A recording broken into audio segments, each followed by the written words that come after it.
Segera download yang Quran disebut oleh Tadabbur, Al-Quran, dia meraih tafsir kebaikan. dalam genggaman Contoh, Anda. bulan Ramadan adalah bulan Al-Quran. Bismillahirrahmanirrahim. Assalamualaikum warahmatullahi wabarakatuh. Alhamdulillahi ala ihsanih wa syukru lahu ala taufiqihi wa amtinani wa asyhadu an la ilaha illallah wahdahu la syarika lahu ta'ziman li sya'nih wa asyhadu anna Muhammadan abduhu wa rasuluhu da'ila ridwani. Allahumma salli alaihi wa ala alihi wa ashabihi wa ikhwani. Para jamaah yang dirahmati Allah Subhanahu wa taala, para jamaah Masjid As-Sunnah Bintaro yang dirahmati oleh Allah Subhanahu wa taala, kita melanjutkan bahasan kita tentang sufi ya. Kita sudah melewati dua pembahasan tentang sejarah dan juga akidah-akidah mereka yang berkaitan dengan tasawuf al-falsafi, yaitu tasawuf atau sufi yang berkaitan dengan filsafat. Ini adalah pertemuan ketiga. Kita akan bahas bagaimana sikap-sikap sufi ya dalam menjalani ibadah mereka, dan rata-rata mereka ekstrim dan menyimpang dari ajaran Al-Quran dan Sunnah ya. Tentunya tidak semua sufi ya seperti itu, tapi inilah yang diriwayatkan dari top-topnya orang-orang sufi ya, tokoh-tokoh sufi ya, dan rata-rata yang diriwayatkan adalah menyimpang dari yang diajarkan oleh syariat Islam yang sempurna. Semakin jelas perkataan Al-Imam Syafi'i rahimahullahu taala yang diriwayatkan oleh Al-Baihaqi dalam Manaqib Syafi'i, di mana Al-Imam Syafi'i rahimahullah pernah berkata, "Lau anna rajulan tasawwafa fi awwalin nahar lam ya'ti alaihi dhuhru illa wajadtahu ahmaq." Tidaklah ada seorang laki-laki di pagi hari belajar menjadi sufi, ya kalau di awal pagi hari dia belajar menjadi sufi, maka belum datang zuhur, yaitu belum sampai zuhur, maka kau akan dapati dia menjadi orang yang pandir. Kau akan dapati dia menjadi orang yang pandir. Kenapa? Kalau kita bicara tentang sufiyah yang ekstrim, ya, kita tidak bicara tentang sufi yang berarti zuhud ya, jangan sampai dicampur adukan ya. Sudah kita jelaskan ada sufiyah yang bermakna zuhud, maka ini istilah dan dinisbahkan kepada orang-orang yang saleh, salafus saleh, dikatakan mereka orang zuhud, maksudnya dikatakan mereka orang sufi, ya maksudnya mereka orang yang zuhud. Tapi kita tidak bicara tentang itu.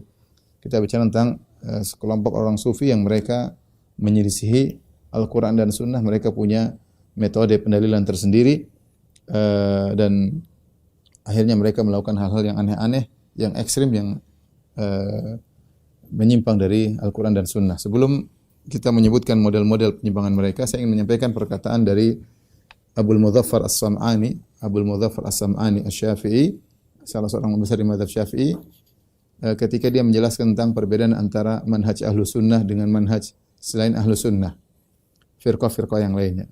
Beliau berkata, "Wa amma sairul firaq fa talabud dina la bi tariqihi." Adapun seluruh firqah-firqah yang ada, mereka mencari agama tidak melalui jalan Nabi sallallahu alaihi wasallam. Li'annahum raja'u ila ma'qulihim wa khawatirihim. Karena mereka ketika mencari agama, mereka kembali kepada akal mereka atau kembali kepada khawatir, itu kata-kata hati mereka, perasaan-perasaan mereka. Fatalabud dina min qibalihi, maka mereka pun mencari agama dari sisi itu, ya, dari sisi akal dan dari sisi perasaan mereka. Fa idza sami'u syai'an minal kitabi was sunnah araduhu ala mi'yari uqulihim. Maka kalau mereka mendengar sesuatu dari Al-Qur'an dan Sunnah, mereka timbang dengan akal mereka, timbang dengan perasaan mereka. Fa in istaqama qabiluhu, kalau ternyata cocok dengan akal mereka, cocok dengan hati mereka, perasaan mereka, mereka terima. Wa illam yastaqim fi mizani uqulihim radduhu. Akan tapi kalau ternyata Al-Qur'an dan Sunnah tidak sesuai dengan akal mereka, tidak pas, tidak sesuai dengan perasaan mereka, maka mereka tolak. Ya, fa ini tarru ila qabulihi harrafuhu bi ta'wilatil ba'idah wal ma'anil mustankarah fahadu anil haqq. Dan jika ternyata mereka harus menerima dalil tersebut tidak mungkin ditolak, maka terpaksa mereka harus mentahrif dengan mentakwil, menyimpangkan dengan takwil-takwil yang jauh, dengan makna-makna yang aneh, ya. Fahadu anil haqq, maka mereka menyimpang dari kebenaran, ya. Kemudian beliau menyebutkan, wa amma ahlul haq faja'alul kitaba was sunnah amamahum. Adapun ahlul haq, ahlus sunnah, mereka menjadikan Al-Qur'an dan Sunnah di hadapan mereka. Wa talabud dina min qibalihim, dan mereka tidak mencari agama kecuali Al-Qur'an dan Sunnah. Wa ma waqa'a lahum min maqulihim wa khawatirihim araduhu 'alal kitabi was sunnah. Sebaliknya, apa yang terbetik di akal mereka yang terbetik pada perasaan mereka, maka mereka timbang dengan Al-Qur'an dan Sunnah. Fa in wajaduhu muwafiqan lahuma qabiluhu. Kalau mereka dapati akal mereka atau perasaan mereka ya sesuai dengan Al-Qur'an dan Sunnah, maka mereka terima. Ya. Wa in wajaduhu mukhalifan. Akan tapi jika mereka dapati ternyata akal mereka atau perasaan mereka menyelisih Al-Qur'an dan Sunnah, taraku ma waqa'alahum, maka mereka tinggalkan wa aqbalu alal kitabi wa sunnah, ya, dan mereka kembali kepada Al-Qur'an dan Sunnah, wa raja'u bituhmah ala anfusihim, dan mereka yang mencurigai diri mereka, mungkin mereka yang tidak paham, mungkin mereka yang salah, bukan menyalahkan Al-Qur'an dan Sunnah. Ini manhaj al-istidlal, manhajul istidlal, manhaj dalam berdalil yang merupakan pembeda antara ahlu sunnah dengan selain ahlu sunnah. Ya, kita tahu orang sufiyah maka manhaj istidlal mereka sebagaimana kita jelaskan kemarin ada berasal dari berbagai macam di luar Islam, dan ada juga yang mereka berdalil dengan hal yang aneh-aneh yang bukan dari Al-Qur'an dan Sunnah. Mungkin kita ingatkan kembali ya. Kaum sufiyah ekstrim ya. Sumber luar, sumber dari mereka. Sumber luar sebagaimana sudah kita jelaskan kemarin, mereka terpengaruh oleh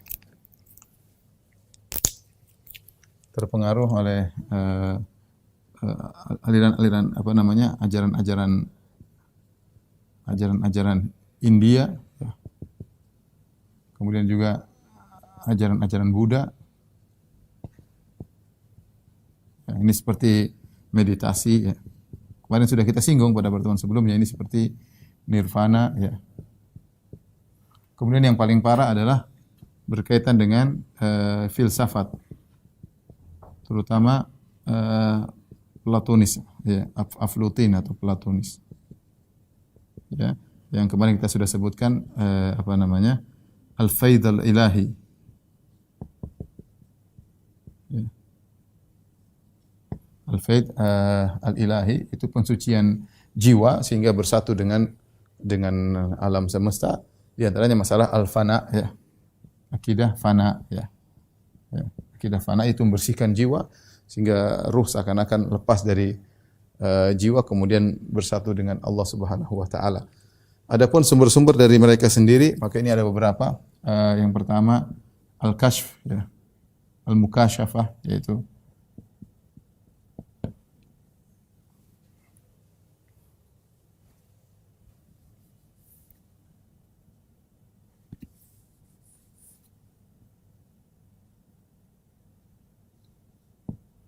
al-kashf ya, atau mukasyafah.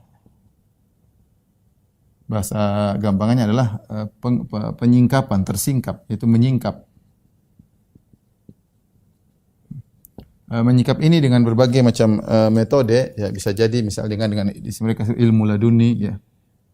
Ya, ilmu laduni langsung dari Allah Subhanahu wa taala. Bisa jadi ketemu Nabi secara nyata ya. Dari Nabi dalam kondisi sadar, atau bisa jadi mereka terungkap dengan apa namanya, ketemu Khadir ya, Nabi Khadir ya. Kemudian di antara sumber mereka adalah mimpi. Di antara sumber mereka adalah misalnya al-hawatif. Ini sering mereka sebutkan dalam buku-buku mereka. Itu adanya suara yang memerintahkan atau membenarkan. Atau membenarkan. Al-Kashf bisa dengan Al-Wajid ya, dan macam-macam. Nanti inilah sumber-sumber mereka sehingga mereka jadikan dalil untuk apa namanya, untuk menjalankan ibadah mereka. Dari sini kita tahu, dari sini kesimpulannya ya, sumber mereka bukan ya, di antara juga yang keempat, hadis-hadis palsu. Sering mereka jadikan dalil hadis-hadis palsu. Ya. yang sesuai dengan yang mereka bikin, yang sesuai dengan apa namanya keyakinan mereka. Di sini kita tahu bahwasanya sumber mereka bukan Al-Qur'an, bukan juga sunnah, bukan juga ijma. Sebagaimana sumber kaum muslimin. Oleh karenanya terkadang dari sisi ini kita sulit nyambung juga ya. Terkadang kita sulit nyambung juga dengan mereka karena mereka punya dalilan tersendiri. Ya, mereka punya dalilan tersendiri sehingga mereka sering melakukan hal-hal yang menyimpang dari syariat. Akan kita buktikan nanti setelah ini yang ini semua mengakibatkan akibatnya banyak praktek-praktek ibadah mereka yang menyimpang dari syariat. Banyak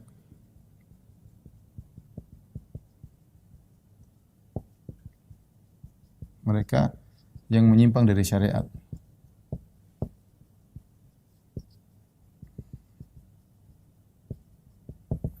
Nanti akan kita sebutkan di antaranya yang menyimpang dari syariat ya. Seperti sebagiannya di antaranya akan kita sebutkan misalnya sengaja tidak makan dan minum berbulan-bulan bahkan bertahun-tahun.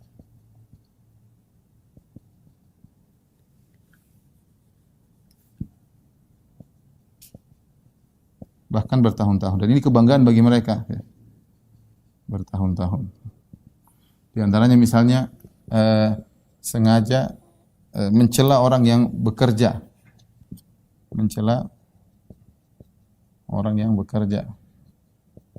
Bertakasub yang bekerja. Ya, misalnya di antaranya penyimpangan mereka juga tawakal yang salah. Tawakal yang keliru dengan meninggalkan ikhtiar.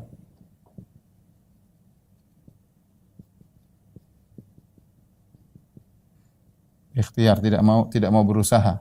Ya, ini mereka meyakini kalau orang berikhtiar berarti akidahnya keliru misalnya. Contohnya juga misalnya ketakutan yang berlebihan, ya, khauf zaid.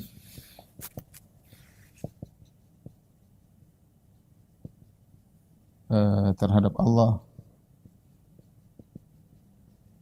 Sebaliknya misalnya di antara akidah mereka ya tidak takut kepada neraka,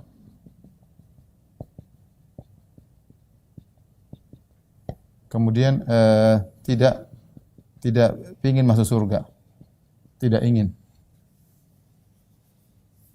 merindukan surga. Bahkan mereka mencela kalau ada orang seperti ini ya. Ini contohnya ya. Contoh lagi di antara praktek mereka adalah misalnya as-sama' wa raqs. Itu dengar nyanyi-nyanyian, dengar majelis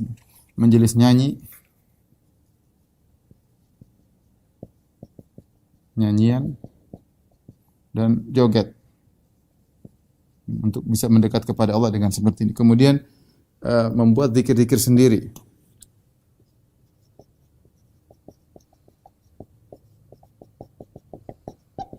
Zikir-zikir sendiri. Di antara juga misalnya adalah mengasingkan diri. Ya. Menyendiri dalam goa, menyendiri, ya. Berbulan-bulan, bahkan puluhan tahun,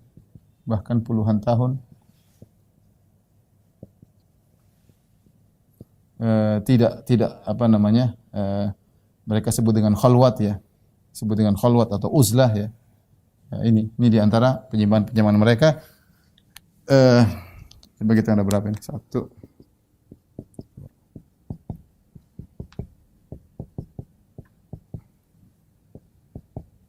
Itu masih banyak lebih daripada ini. Insyaallah nanti mungkin kita akan sebutkan. Ya. Taib, inilah akibat dari ketika sumber agama mereka bukan dari Al-Quran dan Sunnah, maka timbullah hal-hal yang menyimpang dari mereka yang semuanya ini adalah bertentangan dengan Al-Quran dan Sunnah. Taib, kita akan menyebutkan contoh satu persatu insyaallah taala tentang penyimpangan-penyimpangan tersebut. Sebelumnya saya ingin menyampaikan bahwasanya ya, kita Ahlus Sunnah wal Jamaah, sumber kita adalah Al-Quran dan Sunnah. Ya. Kita punya contoh yang sangat nyata Nabi Muhammad sallallahu alaihi wasallam. Laqad kana lakum fi Rasulillahi uswatun hasanah. Sungguh pada diri Nabi ada teladan yang baik. Kemudian juga Allah Subhanahu wa taala mengatakan, "Qul in kuntum tuhibbunallaha fattabi'uni yuhibbukumullah wa yaghfir lakum dzunubakum." Katakanlah kalau kalian mencintai Allah, ya, fattabi'uni, ikutilah aku Muhammad sallallahu alaihi wasallam. Ikutilah aku. Nabi sallallahu alaihi wasallam mengatakan, fa innahu may ya'ish minkum fasayara ikhtilafan katsira. Siapa yang hidup setelahku dia akan melihat banyak perselisihan masalah agama. Fa alaikum bisunnati, peganglah sunnahku. Wa sunnatil khulafar rasyidin, sunnahnya para sahabat. Adzu 'alaiha bin nawajid. Gigitlah dengan geraham kalian. Wa iyyakum wa muhdatsatil umur, dan waspadalah kalian perkara-perkara yang baru dalam agama. Fa inna kulla muhdatsatin bid'ah. Dan setiap perkara baru dalam agama adalah bid'ah, wa kullu bid'atin dhalalah. Dan setiap yang bid'ah adalah kesesatan, ya. Oleh karenanya Islam adalah agama yang samhah, kata Nabi sallallahu alaihi wasallam, bu'istu bil hanifiyyati samhah. Ya, aku diutus dengan bawa agama yang hanifiyah, yaitu agama yang jauh daripada kesyirikan, yang samhah, tidak ekstrim, tidak seperti ekstrimnya Yahudi, ya, demikian juga tidak terlalu ruhbaniyah seperti Nasara, ya. Tapi samha, agama yang mudah, yang logis, yang bisa cocok untuk seluruh zaman, ya, dan seluruh tempat Islam, ya, yang diutus dengan wasatiyah, dengan keadilan, ya. Nah, ini semua adalah Islam. Oleh karenanya Rasulullah SAW melarang misalnya seorang tidak mau nikah sebagaimana orang-orang Nasara. Kalau seandainya boleh, para sahabat dulu mereka akan mengkebiri diri mereka supaya mereka bisa rajin ibadah. Tapi mereka Rasulullah SAW larang. Makanya ketika ada 3 orang datang bertanya kepada Aisyah radhiyallahu taala anha tentang ibadah Nabi ketika Nabi sedang di rumah, kemudian Aisyah menjelaskan, faka'annahum taqalluha, maka mereka seakan menganggap tidak begitu banyak ibadah Nabi, sehingga mereka kemudian menggunakan logika mereka. Nabi sallallahu alaihi wasallam sudah diampuni dosa-dosanya yang telah lalu maupun akan datang. Nah, kita bagaimana? Kalau Nabi telah diampuni dosa-dosanya akan lalu dan akan datang, ibadahnya sekian, ya, maka misalnya ibadah Nabi 100, maka kita harus 1000, gampangnya demikian. Karena kita enggak terjamin, sehingga mereka akhirnya punya logika ibadah mereka harus lebih banyak dari Nabi sallallahu alaihi wasallam. Maka kemudian mereka pun punya ide. Salah satunya berkata, "Ini sa'asum wala uftir." Aku akan berpuasa dan aku tidak akan berbuka. Ini sa'asum wala uftir. Aku akan puasa melulu, tidak akan berbuka. Yang satu berkata, "Ini usalli aqumul lail wala anam." Aku akan salat malam melulu dan aku tidak tidur. Ya, ingin banyak ibadah. Yang satunya lagi berkata, "Ini sa'atazilun nisa." Aku akan meninggalkan para wanita. Aku tidak mau menikah. Menikah mengganggu ibadahku. Maka hal ini sampai kepada Nabi SAW ketika Nabi mendengar tekad mereka, dan mereka niatnya baik. Niat mereka adalah untuk bisa mendekatkan diri kepada Allah, untuk banyak beribadah kepada Allah Subhanahu wa taala. Ya, maka Nabi SAW tegur, "Antumul ladzina qultum kadza wa kadza." Kalian yang mengucapkan ini dan itu. Rasulullah tegur, "Fa inni atqakum li rabbi wa akhsyakum." Aku ini yang paling bertakwa kepada Allah dan aku yang paling takut daripada kalian. Aku lebih bertakwa, lebih takut kepada Allah. Tapi walakinni usolli wa anam. Tapi aku salat, aku tidur. Ya. Wa asumu wa aftir. Aku berpuasa dan aku berbuka. Wa atazawwajun nisa, dan aku menikahi para wanita. Wa man raghiba an sunnati falaysa minni. Barang siapa yang benci dengan sunnahku bukan dari golonganku, ya. Rasulullah ingatkan, ya. Jangan punya logika sendiri untuk beribadah ikut hawa nafsu, ikut perasaan, enggak. Ya, makanya tadi Abul Mudzaffar As-Sam'ani mengatakan Ahlus Sunnah mereka menimbang perasaan mereka, menimbang logika mereka dengan Al-Qur'an dan Sunnah. Ahlul bid'ah mereka menimbang Al-Qur'an dan Sunnah dengan akal mereka, logika mereka dan perasaan mereka. Ya, terbalik, ya. Nabi tegur 3 orang tersebut, tidak mengatakan, "Ayo semangat, kalian akan hebat, jadi orang hebat. Ayo sudah puasa aja, enggak usah berbuka. Oh, kamu sudah salat terus, enggak usah tidur. Oh, kamu enggak usah menikah. Ya benar, bagus." Enggak, Rasulullah tidak begitu. Rasulullah tegur satu persatu. Demikian juga hadis yang masyhur, ya. Ketika Salman Al-Farisi datang ke rumah Abu Darda, dia mendapati istrinya Salman mutabadzila, pakai pakaian yang kurang rapi, dan itu bukan kebiasaan wanita-wanita dahulu. Wanita dahulu mereka pakaian rapi untuk menyambut kedatangan suami mereka. Maka Salman merasa ada sesuatu, kok ini istrinya Abu Darda tidak seperti biasanya sebagaimana wanita-wanita yang lain, kok pakai baju yang seperti itu. Maka dia berkata bagaimana aina di mana Abu Darda, ya, kenapa engkau begini? Kenapa engkau pakai baju seperti ini? Maka kata Ummu Darda, akhuka Abu Darda laisa lahu hajatun ila dunya. Suamimu Abu Darda tidak butuh dengan saudaramu yaitu suamiku Abu Darda tidak butuh dengan. Artinya seakan-akan Abu Darda tidak memerlukan yang seperti ini, tidak memerlukan dia sebagai seorang istri. Maka Salman sadar, akhirnya Salman nunggu Abu Darda datang. Akhirnya ternyata benar Abu Darda malam hari salat, siang hari puasa, sehingga istrinya tidak dia perhatikan. Sampai akhirnya ketika Abu Darda datang, kemudian dia hidangkan makanan buat Salman. Kata Salman, saya tidak akan makan sampai kau makan. Kata Abu Darda, saya sedang puasa. Kata Salman, buka puasamu baru saya makan. Akhirnya Abu Darda buka puasa. Kemudian dia sengaja tidur di rumah Abu Darda. Di awal malam Abu Darda sudah ingin sholat malam. Kata Salman, belum saatnya, tidur dulu. Kemudian di malam bangun lagi yang kedua, di waktu kedua dia ingin sholat malam. Kata Abu Salman, belum. Ketiga sudah waktu yang ketiga, sudah lebih larut malam lagi, atau sudah menjelang subuh, baru kemudian lebih mendekat kepada subuh, baru kemudian Salman bangunkan Abu Darda, mereka sholat bareng. Setelah itu Salman kasih nasihat kepada Abu Darda, dia mengatakan, inna li rabbika alaika haqqan, sungguhnya Rabbmu punya hak, ya. Wali jasadika alaika haqqan, jasadmu juga punya hak untuk istirahat, Rabbmu punya hak untuk beribadah, ya. Wali zawrika alaika haqqan, kemudian tamumu juga punya hak. Wali ahlika alaika haqqan, istrimu juga punya hak untuk kau gauli, untuk kau mesrai. Fa'ati kulladzi haqqin haqqah, maka berikanlah masing-masing haknya. Abu Darda ketika mendengar nasihat Salman, dia masih perlu cross check dulu kepada Nabi. Maka salat subuh dia pergi kepada Nabi, dia sampaikan kepada Nabi, ya Rasulullah, Salman bilang saya begini-begini. Apa kata Nabi? Shadaqa Salman, benar Salman, ya, benar Salman. Oleh karena para sahabat mereka bekerja, para sahabat bekerja, para sahabat bekerja. Ada yang jadi orang kaya seperti Abdurrahman bin Auf.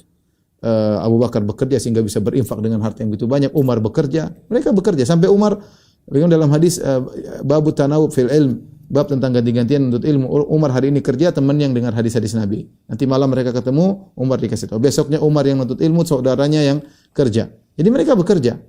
Islam adalah maksudnya agama yang bukan rohbani, ya, seperti orang Nasara yang orang kalau mau jadi orang alim meninggalkan dunia, tidak nikah dan yang lainnya. Tidak, Islam tidak. Islam agama yang wasatiyah, moderat, yang tengah, ya, yang logis, yang mungkin bisa diamalkan.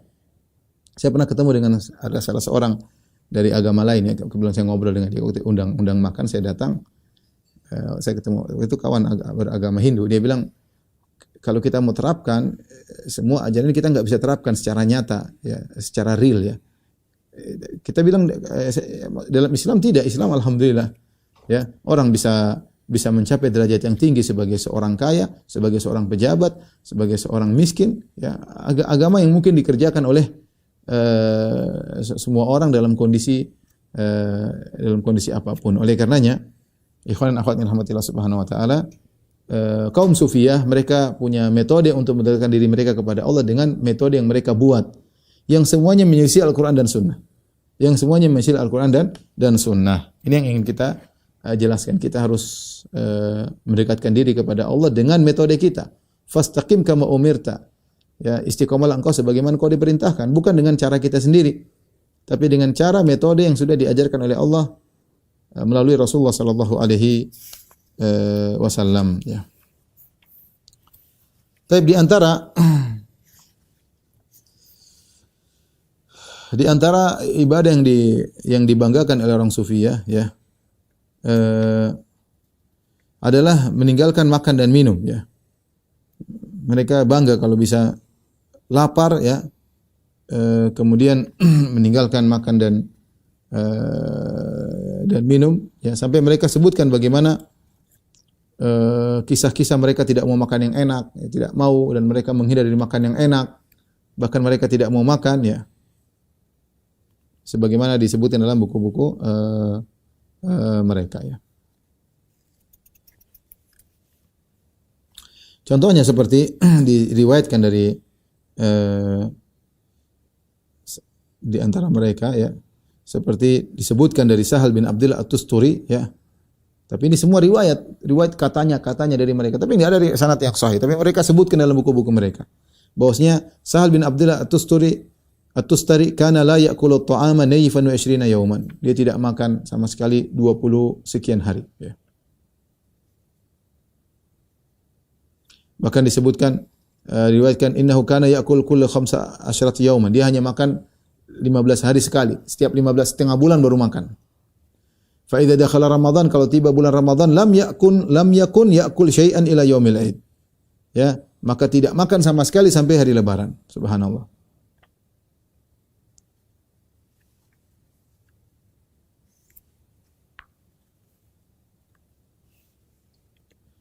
Dan banyak yang menakjubkan ya.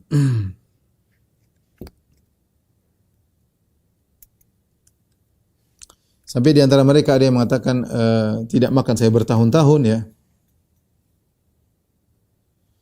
Tidak makan sampai bertahun-tahun. Ini semua ya kalau kita baca seperti khurafat ya, tapi mereka banggakan berbulan-bulan ya. Contoh seperti karena ada seorang sufi di antara mereka dikatakan ya dia itikaf di sebuah tempat yang tentunya ditutup. Wa kana yamkuthu fiha sittata ashhur la ma'a wala ta'am. Dia menetap di tempat tersebut iktikaf ya, tidak makan selama 6 bulan. Ya. Tidak makan selama 6 bulan ya.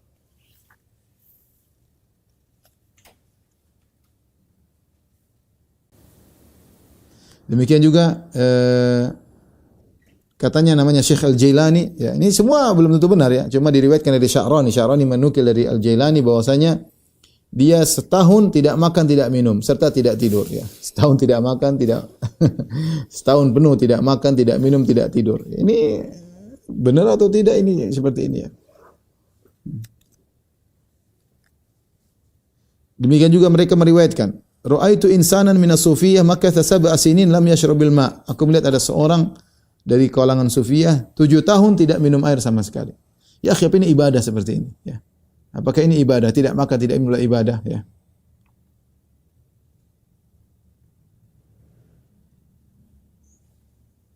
Disebutkan juga namanya Fariduddin Mas'ud yang wafat tahun 664 Hijriah, dia berkata disebutkan bahwasanya dia berdiri di atas kakinya selama 20 tahun, tidak pernah duduk dan tidak pernah makan sama sekali. 20 tahun tidak pernah duduk, tidak pernah makan. Ini khurafat, tapi dalam buku-buku sufiyah tersebar cerita-cerita seperti ini, seakan-akan bahwasanya makan atau kenyang adalah perkara yang haram ya.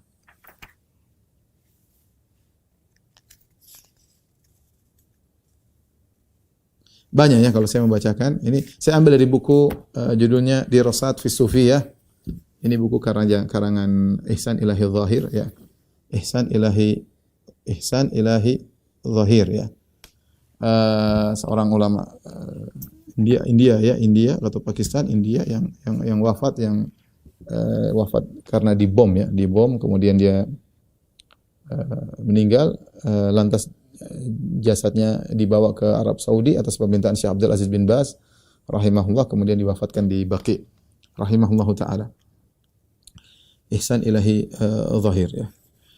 Lihat ini versi mereka, versi Allah Subhanahu wa taala apa? Allah mengatakan kul man harrama zinatallahi allati akhraja li ibadihi wat thayyibati minar rizq. Siapakah yang mengharamkan perhiasan Allah yang Allah keluarkan bagi hamba-hambanya? Ada makanan, kenapa kau haramkan? Ya.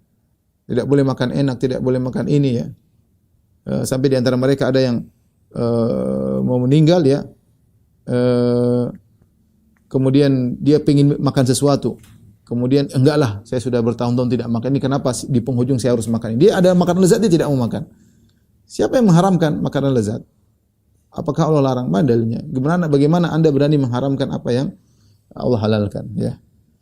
La tuharrimu ya thayyibati ma ahallallahu lakum. Kata Allah, jangan kau haramkan apa kebaikan-kebaikan yang Allah halalkan bagi kalian, enggak boleh. Kita bukan rohbaniyah, kita bukan kerahiban, enggak. Ya, kita Islam, kita bukan orang-orang India yang kemudian melaparkan diri mereka sampai perutnya sampai habis seperti itu, kemudian menganggap itu suatu ibadah kedekatan kepada Tuhan. Enggak, Rasulullah SAW makan enak juga. Rasulullah SAW makan rutop, ya, korma. Rasulullah SAW makan onta. Rasulullah SAW makan kambing, ya. Rasulullah SAW diundang makan, Rasulullah SAW datang, ya. Rasulullah SAW makan sarit, ya. Sarit itu daging dicampur dengan roti, ya. Rasulullah SAW makan, ya. Rasulullah SAW makan bitih, makan semangka dicampur dengan rutop, ya. Rasulullah SAW makan zabat tamar, yaitu semacam Rasulullah minum susu, ya. Rasulullah makan yang seadanya, ya. Rasulullah SAW hidup tidak takalluf, tidak maksa-maksakan diri, tapi kalau ada yang enak Rasulullah SAW makan. Ya, Rasulullah SAW kalau ada dihidangkan yang enak Rasulullah SAW minum air yang dingin, ya, sampai dia orang sufi mengatakan kami tidak mau minum air dingin. Di antara mereka beribadah kepada Allah dengan tidak mau minum air yang dingin. Kata mereka ini kenikmatan dunia, bisa mengganggu kekhusyuan, bisa mengganggu ketulusan, tidak mau minum air. Islam tidak mengajarkan demikian, ya. Islam tidak mengatakan tidak mengajarkan demikian. Rasulullah SAW minum madu, Rasulullah SAW bahkan minum nabidh, ya. Nabidh yaitu air yang dicampur dengan anggur dibiarkan, ya, atau dicampur dengan korma, ya. Rasulullah SAW makan dengan berbagai macam model makanan, ya. Saya bacakan perkataan Ibnu Qayyim rahimahullahu taala dalam kitab Zadul Ma'ad tentang bagaimana petunjuk Nabi dalam makanan, ya. Ya. Adalah kana hadiyuhu sallallahu alaihi wasallam wasiratuhu fi ta'am la yaruddu mawjudan wa la yatakallaf mafqudan. Rasulullah SAW adalah orang dalam petunjuk beliau dalam makanan adalah beliau tidak menolak yang ada. Yang ada beliau makan dan beliau tidak berusaha payah untuk mencari yang tidak ada. Fama qurriba ilaihi syai'un minat thayyibat illa akalahu. Tidak ada makanan yang baik didekatkan kepada beliau kecuali beliau makan. Illa an ta'afahu nafsuhu fayatrukahu min ghairi tahrim. Ada kecuali makanan yang beliau tidak bisa makan, beliau biarkan tanpa beliau haramkan. Seperti dhab ketika dimakan oleh Khalid bin Walid, Rasulullah SAW dihidangkan, Rasulullah SAW tidak mencela makanan, Rasulullah tidak makan, tapi Rasulullah SAW tidak mengharamkan. Wa ma abatu aman qad. Rasulullah tidak pernah mencela makanan sama sekali. Wa akala al-halwa wal asal wa kana yuhibbuhuma. Rasulullah SAW makan yang manis-manis. Rasulullah SAW makan madu dan Rasulullah suka dengan yang manis-manis, ya. Beliau akala lahmal jazur wal dha'an wad dajaj wal lahmal habara atau wal lahmal wahsh wal arnab. Beliau makan onta, beliau makan kambing, beliau makan ayam, ya. Beliau makan kelinci, ya. Kemudian makanan laut atau amal bahar, ikan beliau makan. Beliau makan syawi yang dipanggang. Beliau makan rutop dari korma, beliau minum susu, ya. Beliau sawik yaitu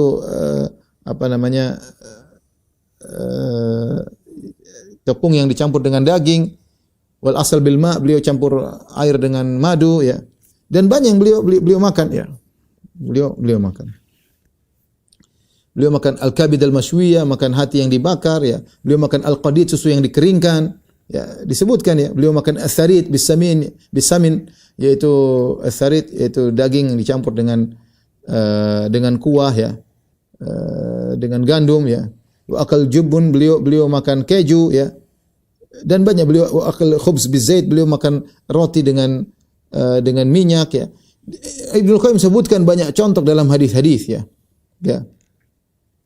Terkadang beliau kelaparan, bukan sengaja untuk lapar, beliau kelaparan sampai beliau mengikat perut beliau dengan batu, ya. Bahkan terkadang hilal lewat. Kalau lagi susah mau diapain? Hilal lewat 2 bulan tidak ada api dinyalakan di rumah beliau, ya. Tapi kalau ada makanan beliau makan. Inilah Nabi sallallahu alaihi wasallam, ya. Adapun mereka kaum sufiyah, mereka memutarbalikkan kondisi yang hal-hal mereka haramkan, tidak boleh minum ini, tidak boleh makan ada yang tidak mau minum susu, ada yang tidak mau makan daging, ada yang ini semua ruhbaniyah. Ini metodenya orang-orang Nasara zaman dahulu, ya. Seperti itu ketika mereka ingin mencapai kedekatan kepada Allah, mereka mengharamkan hal-hal yang dihalalkan oleh Allah Subhanahu wa taala. Kemudian di antara penyimpangan kaum sufiyah juga adalah tarkut takassub, yaitu sengaja tidak mau bekerja. Sengaja tidak mau bekerja, ya. Mereka menganggap bahwasanya bekerja adalah perkara yang merupakan kemungkaran, ya. Padahal terlalu banyak dalil yang menunjukkan perintah untuk bekerja, ya. seperti sabda Nabi SAW, inna atyaba ma akaltum min kasbikum. Ya, sungguhnya yang terbaik apa yang kalian makan adalah dari hasil pekerjaan kalian. Ya. Seperti Rasulullah memuji Nabi Daud, karena yakulu min amali yadih. Nabi Daud alaihissalam dulu makan dari hasil kerjanya sendiri. Ya. Rasulullah memuji orang yang pedagang, at-tajir, as-saduq, al-amin, ma'an nabiyyin siddiqin syuhada. Seorang pedagang yang jujur, yang terpercaya bersama dengan para nabi, para siddiqin, para syuhada. Ya, Rasulullah SAW mengatakan, la an yahtatiba ahadukum, ya, bihuzmatin, ya, seorang cari cari kayu sendiri, kemudian dia pikul, dia jual, lebih baik daripada dia minta-minta kepada orang lain. Ya, ya. Ini dipuji oleh Nabi sallallahu alaihi wasallam. Bahkan para sahabat di bulan Ramadan mereka bekerja. Sebagaimana sudah pernah saya sampaikan kisah Qais bin Sirmah Al-Ansari radhiyallahu anhu yang bekerja di siang hari, kerja berat. Kemudian akhirnya ketika mau berbuka tidak ada makanan, kemudian dia tidur. Akhirnya tidak sempat berbuka, akhirnya dia kerja lagi besok sampai pingsan. Ya, artinya dia bekerja. Bahkan di bulan Ramadan mereka bekerja. Karena mereka tahu bahwasanya kerja adalah sesuatu yang baik ya. Allah Subhanahu wa taala mengatakan famshu fi manakibiha wa kulu min rizqihi, berjalan di penjuru muka bumi cari rezeki Allah Subhanahu wa taala suruh, ya. Fa idza qudiyatis salatu fantashiru fil ard wabtaghu min fadlillah. Kalau sudah selesai salat Jumat, maka bertebarlah cari rezeki. Rasulullah sallam dalam Al-Qur'an terlalu banyak Allah mengatakan wa anfiqu, berinfak. Gimana kalau enggak kerja? Mau innallaha lam yumtir dhahaban, Allah tidak menurunkan hujan emas. Ini semua bagaimana mau kalau tidak bekerja, ya. Bayangkan kalau umat semua tidak bekerja. Mana yang tidak ada dokter, tidak ada, kacau. Jadi Sufyan ini kalau berkembang menjadikan terbelakang. Makanya Sufyan disenangi oleh orang kafir yang ingin menghancurkan Islam. Mereka menyebarkan buku-buku Sufia. Karena orang kalau sudah kena racun Sufia tidak mau kerja, tidak dianggap itu kerja kurang tawakal lah, kurang inilah, ya. Saya tidak mengatakan semua Sufia, ya. Saya mengatakan ini yang termaktub dalam buku-buku mereka yang menjadi pedoman mereka. Ya.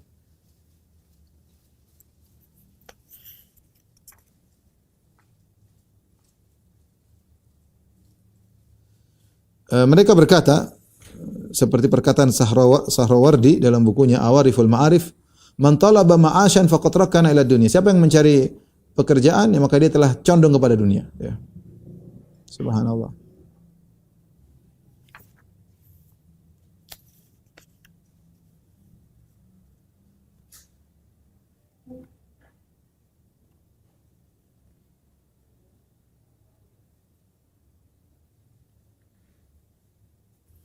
Disebutkan Sarawardi dari Abu Yazid Al-Bustami, dikatakan kepada Abu Yazid Al-Bustami, "Ma naraka nashtaghil bil kasb." Saya lihat kau tidak kerja wahai Abu Yazid. "Fa min aina ma'ashuka?" Dari mana kehidupanmu? Kata dia, "Maula yarzuqul kalb." Allah memberikan rezeki kepada anjing, kepada babi. Menurutmu dia tidak akan rezeki kepada Abu Yazid? Sahrawardi juga berkata, "Idza kamula syughlus sufi billah wa kamula zuhduhu li kamali taqwahu bi hukmil waqti alaihi yatruku tasabbub." Ya. Kalau seorang sufi sudah sempurna kesibukannya dengan Allah, zuhudnya sudah sempurna, takwanya sempurna, maka dia akan meninggalkan ikhtiar. Dia meninggalkan ikhtiar.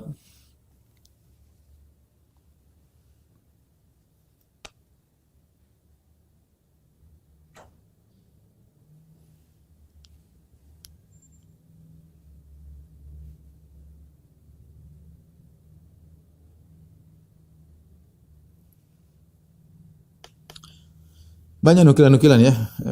Tapi intinya ini menyelisihi syariat, ya. Justru syariat menyuruh seorang untuk bekerja, tidak berharap kepada orang lain, makan dari hasil kerjanya sendiri, apalagi bisa membantu orang lain. Bagaimana dia bisa bantu orang kalau dia tidak punya penghasilan?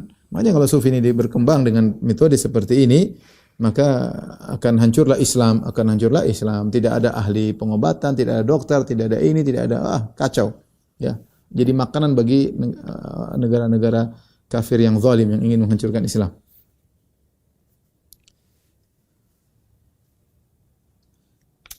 Kemudian di antara ibadah yang mereka lakukan, ya, mereka begadang dengan salat, mereka tidak mau tidur, ya. Ya, sebagian mereka bahkan bangga kalau tidak tidur, ya. Kalau tidak tidur di malam hari untuk beribadah kepada Allah Subhanahu wa taala. Padahal itu sudah kita sebutkan hadis Ketika ada seorang mengatakan, "Inni usallil lail wala anam." Aku akan salat dan aku tidak tidur, maka Nabi tegur, ya. Dan Allah menyebutkan di antara nikmat yang Allah berikan kepada hamba-hambanya adalah nikmat tidur. Wa huwa alladzi ja'ala lakumul laila libasa wan nauma subata. Dialah yang menjadikan bagi kalian malam sebagai pakaian dan tidur sebagai istirahat. Ya, Allah menjadikan salah satu kenikmatan yang Allah berikan kepada hamba-hambanya adalah dengan tidur. Lihatlah Nabi SAW, Nabi tidur, makanya disebut tahajud. Apa tahajud? Tidur dulu. Dan dalam hadis Rasulullah SAW bangun di malam hari, kemudian Rasulullah SAW menghilangkan rasa kantuk dari matanya. Rasulullah berwudu, Rasulullah tidur. Rasulullah SAW tidur. Ini usolli wa anam, aku salat, aku tidur. Ya. Nabi Daud alaihissalam salat tidur. Apa kata Nabi SAW? Wa habbus salati ila Allah salatu Daud.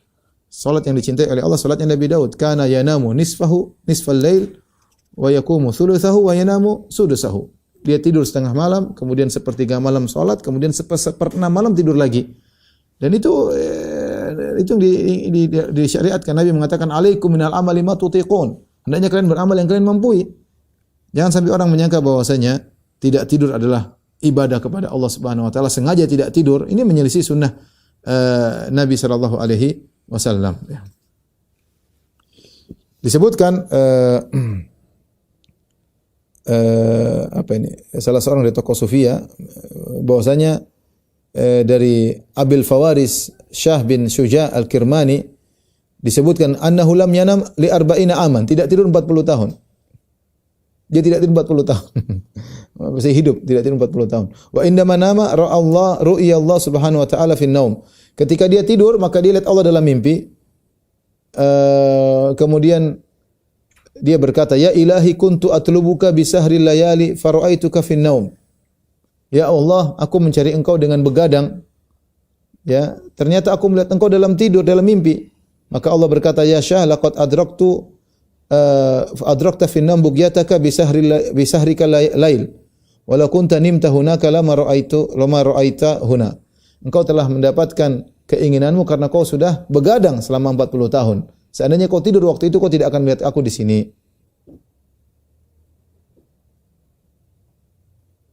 Demikian juga Al-Ghazali ya, menyebutkan dari seorang yang bernama Wahb bin Munabbih, ini diriwayatkan bahwasanya dia berdoa kepada Allah agar dihilangkan tidur darinya, maka dia tidak tidur selama 40 tahun. Ini semua ini bukan ibadah ya ikhwan ya. Ini Sufyan menyampaikan cerita begini, ini bukan ibadah. Ibadah tidak ada tuntutan ibadah untuk seperti ini. Siapa yang lebih baik daripada Nabi sallallahu alaihi wasallam?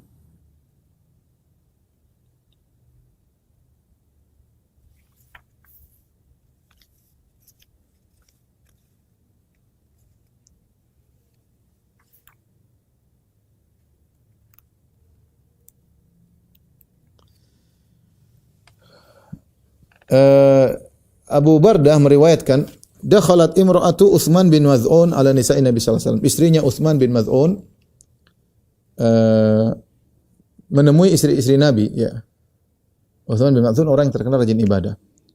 Fara'ainaha sayyi'atal hay'ah. Mereka dapati kondisi istrinya Utsman bin Maz'un radhiyallahu anhu kurang rapi ya.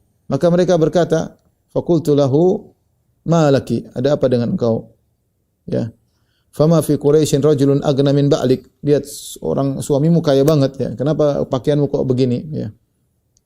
Maka dia berkata, "Malana minhu syai' amma lailuhu faqa'imun wa amma naharuhu fasaimun." Kami tidak dapat apa-apa dari suamiku. Suamiku itu kalau malam salat malam, kalau siang puasa. Ya. Begitu kegiatannya, tidak pernah nyentuh aku. Fadakhalna ila Nabi sallallahu alaihi wasallam fadzakarna dzalika. Falakihi faqala ya Utsman amalaka bi uswah. Maka istri Nabi pun lapor kepada Nabi. Ini Utsman bin Maz'un ibadah melulu, malam salat malam, siang puasa. Kapan mau nyentuh istrinya? Percuma istrinya pakai pakaian yang rapi, percuma. Maka mereka lapor istri Nabi lapor kepada Nabi, maka Nabi panggil, "Ya Utsman, wahai Utsman, amalaka bi uswah? Tidakkah cukup aku menjadi teladan bagimu?" Ya. "Wa madzak? Ada apa ya Rasulullah?" Kata Rasulullah SAW, "Tasumun nahar wa taqumul lail." Kau puasa siang hari, puasa melulu, malam salat malam terus. "Inilah af'al." Benar aku melakukannya ya Rasulullah. Kata Nabi, "La taf'al." Inna li ainika 'alaika haqqan. Jangan kau lakukan. Matamu punya hak untuk tidur. Wa inna li jasadika 'alaika haqqan. Jasadmu punya hak untuk istirahat. Wa inna li ahlika 'alaika haqqan. Dan istrimu juga punya hak. Fasholli wa nam wa sum wa aftir. Maka salatlah dan tidur dan berpuasa dan berbukalah. Ya. Ini hadis riwayat Al-Imam Al-Bukhari. Di antara praktek yang salah juga dari para sufi, ketakutan yang berlebih-lebihan, ya. Ya, sampai disebutkan mereka takut kalau mereka dirubah tubuh mereka menjadi anjing atau yang lainnya atau babi, ya. Ya, mereka berkata, "Wa min akhlaqis sufiyah khaufum anna Allah Ta'ala yakhsifu bihimul arda." Jadi antara akhlak sufiyah yaitu takut kalau Allah menbenamkan mereka dalam bumi, ya. Oleh karena diriwayatkan dari salah seorang sufi, dia berkata, "Inni la anzuru fil mir'ah kulla yaumin miraran." Aku tiap hari bolak-balik lihat ke kaca. Makhafata an yakuna qad iswadda wajhi. Aku khawatir wajahku jadi hitam, ya.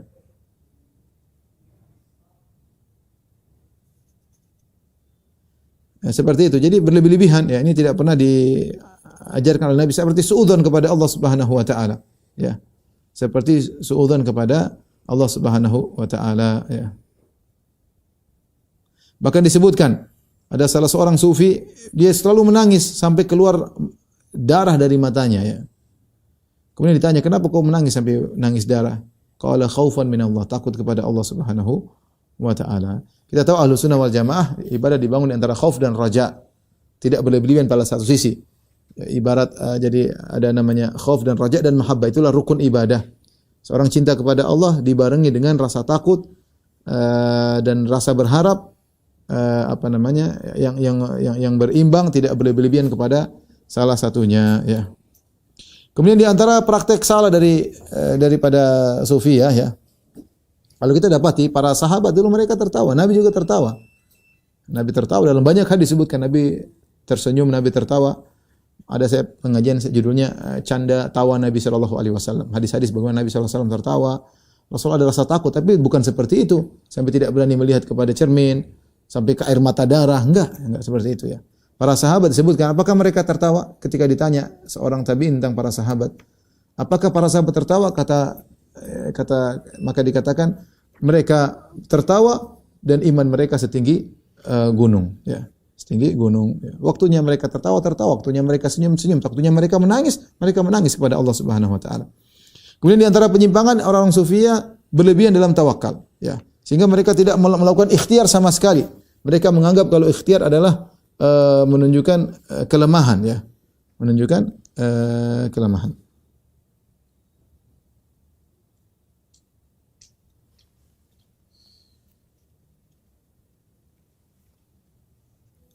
Seperti mereka berhaji tidak mau bawa apa-apa, ya. Mereka nekat, ya. Kalau ada yang haji bawa apa-apa berarti belum benar tawakalnya, ya. Ada cerita yang saya bacakan, ya. Dari Abu Hamzah Al-Khurasani, dia berkata, aku suatu hari berhaji, sehingga aku di satu jalan tiba-tiba aku jatuh di sebuah sumur. Maka dalam hatiku aku ingin minta tolong. Jatuh dalam sumur, tapi aku tidak mau. Kalau minta tolong berarti ikhtiar, tidak mau. Timbul dalam hatiku ingin minta tolong, tapi kalau aku minta tolong berarti aku ikhtiar. Tiba-tiba ada dua orang lewat dekat di mulut sumur. Ya, aku mau panggil, enggak lah, enggak. Tiba-tiba salah seorang dari mereka berkata, mari kita tutup mulut sumur ini supaya tidak ada orang yang jatuh. Oh iya, benar ini lubang sumur, jangan sampai ada yang jatuh, kita tutup aja. Maka ketika mereka mau tutup, saya mau berteriak karena saya lagi di dalam. Saya mau teriak, namanya ikhtiar, enggak boleh teriak. Aku berkata dalam diriku, asihu ilaman huwa aqrabu minhuma. Enggaklah, aku berteriak kepada Allah saja. Saya enggak mau panggil mereka berdua. Ya. Akhirnya aku diam. Dan benar akhirnya mereka tutup mulut sumur, kemudian mereka pergi. Ini maksudnya dia ingin jelaskan, saya tawakal luar biasa, dia tidak meminta tolong. Sampai akhirnya setelah lewat beberapa waktu, tiba-tiba aku mendengar bunyi sesuatu, ya, di mulut sumur, ya. Kemudian dia menurunkan kakinya, kemudian dia berkata, seakan-akan dia berkata, ta'allaq birijli, seakan-akan dia berkata, pegang kakiku. Maka aku pun pegang kaki tersebut, aku keluar, ternyata ada hewan buas yang menyelamatkan aku. Tiba-tiba ada suara berkata, ya Aba Hamzah, kaifa tara najaynaka minal halak bil halak. wahai Abu Hamzah, lihat bagaimana kami bisa menolong engkau dengan dari kebinasaan dengan kebinasaan, yang artinya ditutup semua akhirnya bisa selamat. Nah, ini kalau orang baca seperti ini, kemudian dia nekat tidak mau ikhtiar, bisa mati ya. Islam tidak mengajarkan ini, Islam mengajarkan untuk ikhtiar, untuk berusaha. Ini malah meninggalkan usaha sama sekali. Bahkan kalau seorang berusaha disebut tercela tauhidnya. Ini ajaran Sufiyah tidak benar seperti ini. Harusnya kalau dia tidak mau melakukan sebab, tidak usah pegang kaki hewan itu, harusnya dia biarin aja sampai keluar sendiri. Harusnya begitu. Ketika dia memegang kaki hewan tersebut untuk selamat, berarti dia sudah ikhtiar. Harusnya enggak usah. Kalau dia mau komitmen ya.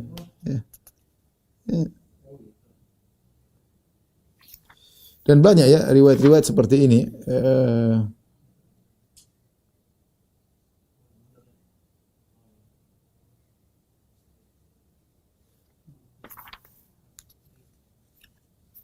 Lihat Rasulullah SAW, bagaimana tawakal. Rasulullah SAW berusaha. Rasulullah SAW mau perang, Rasulullah SAW pakai baju perang double, pakai helm. Rasulullah SAW atur strategi, semuanya dengan usaha. Rasulullah mau hijrah saja pakai usaha kok, pakai usaha nyewa penunjuk jalan orang kafir, siapkan onta, dikasih makan berbulan-bulan, disiapin semuanya. Ada penunjuk jalan, sembunyi dulu di Jabal Thawr, semuanya usaha. Ya, Islam yang logis ini enggak logis ya. Saya masalah makanan. Abu Hurairah bercerita, suatu hari Rasulullah SAW keluar, tiba-tiba ada Abu Bakar dan Umar. Maka Rasulullah SAW berkata, apa yang ma akhrajakuma min buyutikuma hadhihi sa'ah? Hadisnya riwayat Muslim ya. Apa yang buat kalian keluar di waktu seperti ini? Ya. Kenapa kalian berdua keluar? Qalal ju', ternyata kami lapar ya Rasulullah. Kami mau cari makan. Kata Nabi, ana walladhi nafsi biyadi la akhrajani alladhi akhrajakum. Aku demi zat yang jiwaku berada di tangannya, aku keluar juga karena lapar seperti kalian. Kumu, ayo kita jalan bareng. Maka mereka pun, Nabi pun datang kepada seorang dari Ansar. Ya, ternyata Nabi bertamu ke rumahnya, ternyata dia lagi tidak di rumahnya. Maka tatkala istrinya melihat Nabi datang, istrinya berkata, marhaban wa ahlan, selamat datang. Rasulullah bertanya, aina fulan, mana suamimu? Lagi ngambil air. Ya. Tiba-tiba datang lelaki tersebut, kemudian dia melihat kepada Nabi dan Abu Bakar dan Umar, kemudian dia berkata, alhamdulillah. Ma ahadun al-yawma akram adhiyafan minni. Segala puji bagi Allah. Tidak ada yang paling mulia punya tamu seperti aku saat ini. Ya, maka dia pun membawa korma, kemudian dihidangkan kepada Nabi sallallahu alaihi wasallam. Ya, subhanallah. Nabi lapar, Nabi pergi bertamu dan dikasih makan. Ya, ya, kemudian dibawakan juga kambing, kemudian dihidangkan kepada Nabi sallallahu alaihi wasallam. Nabi makan, Nabi minum. Di antara usaha ya yang dilakukan oleh Nabi dan para sahabat. Tapi waktu kita tinggal sedikit ya. Kemudian di antaranya tawadhu yang berlebih-lebihan ya. Ya, di antara mereka berkata namanya tawadhu, mereka menganggap siapa yang merasa yadhunnun at-tarafu 'alal kalb takabburan. Siapa yang menganggap dirinya lebih baik daripada anjing itu adalah kesombongan, harus lebih hina daripada anjingnya.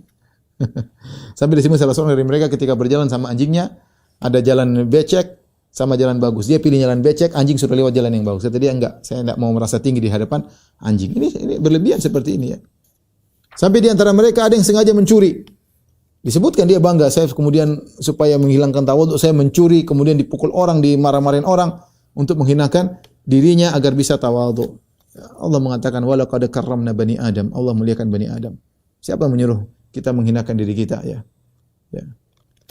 Makanya disebutkan salah seorang sufi berkata, la yakunu sufi sufiyan hatta la tuqilluhu ardun wa la tudhilluhu sama wa la yakunu lahu qabulun indal khalq. Tidaklah seorang menjadi sufi sejati sampai bumi tidak menerimanya dan langit tidak menerimanya, sampai seorang pun tidak ada menerimanya. Ya. Jadi itu barunya tawadhu. Tentu ini juga tidak benar, yang tidak benar diajarkan oleh Nabi sallallahu alaihi wasallam ya. Contohnya mereka juga tidak berharap surga dan tidak takut kepada neraka jahanam. Bahkan mereka menghina. Kalau ada orang, nukilan banyak sekali ya. Tapi saya tidak bisa sebutkan karena panjang, waktu kita terbatas. Intinya mereka menghina kalau ada orang yang rindu surga, apa itu katanya? Ibadah pedagang. Kalau takut sama neraka, saya mengatakan, ya Allah, kalau saya beribadah kepadamu karena takut neraka, masukkan aku ke neraka. Kalau saya beribadah kepadamu karena berharap surga, masukkan aku ke neraka. Ya. Dia tidak takut kepada neraka. Dia meremehkan kalau orang yang takut sama neraka ingin surga itu apa itu anak-anak. Seperti disebutkan ketika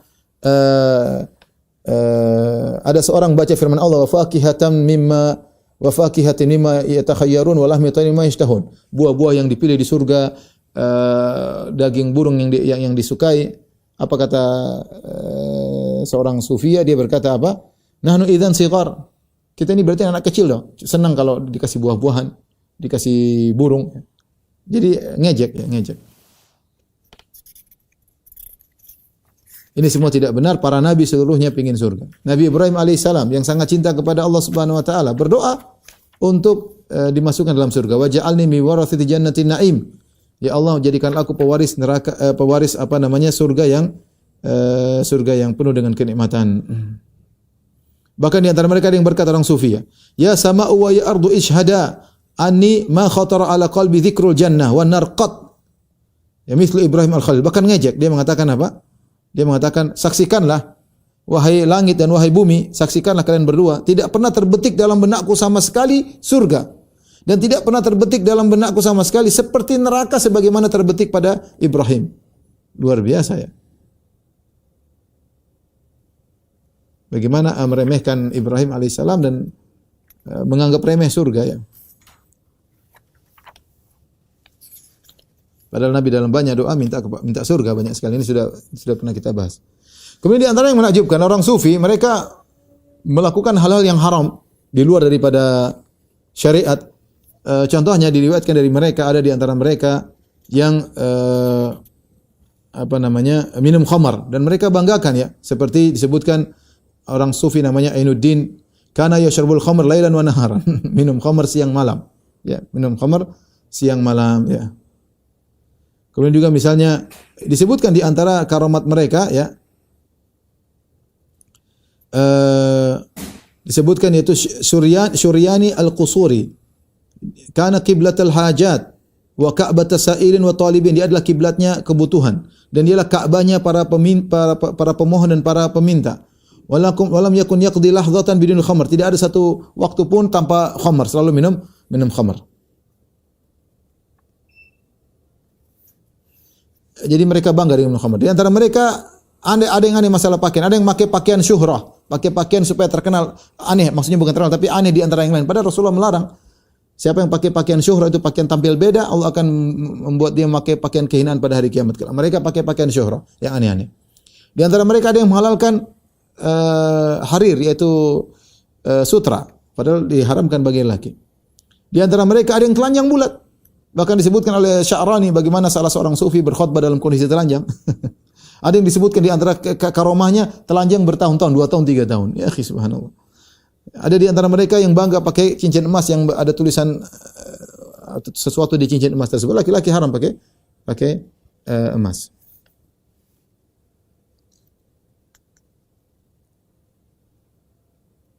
Kemudian di antara mereka adalah kesalahan mereka adalah meninggalkan manusia, kemudian masuk dalam goa atau dalam tempat, matikan lampu berbulan-bulan, bertahun-tahun, ya, dan akhirnya tidak sholat fardu, tidak sholat jamaah, tidak melakukan ibadah. Padahal Islam tidak mengajarkan demikian. Islam apa? Suruh apa? Kalau ada orang miskin, tolong. Gimana mau tolong orang miskin itu dalam goa? Kalau ada orang sakit dijunguk, gimana menjunguk ente dalam goa? Ente kunci pintu dalam rumah. Terus kalau ada orang meninggal disolati, ada diantar ke kuburan di jenazah, banyak sekali. Belum lagi sholat Jumat, sholat jamaah ke masjid, gimana mau dikerjakan? Bagaimana Rasulullah SAW ketika ditanya oleh orang yang buta, ingin minta keringanan tidak sholat berjamaah, kata Rasulullah SAW, hal sami'ta nida, hal tasma'un nida, kau dengar azan? Kata dia iya. Kata Nabi, idzan fa'ajib, kalau gitu pergi ke masjid. Ini malah mereka menganggap untuk mencapai kewalian harus masuk ke dalam goa lah, harus masuk dalam tempat yang gelap kah, berbulan-bulan tidak bersendirian ya. Ini ibadahnya siapa seperti ini ya? Berkholwat kata mereka ya, dan mereka banggakan hal tersebut ya.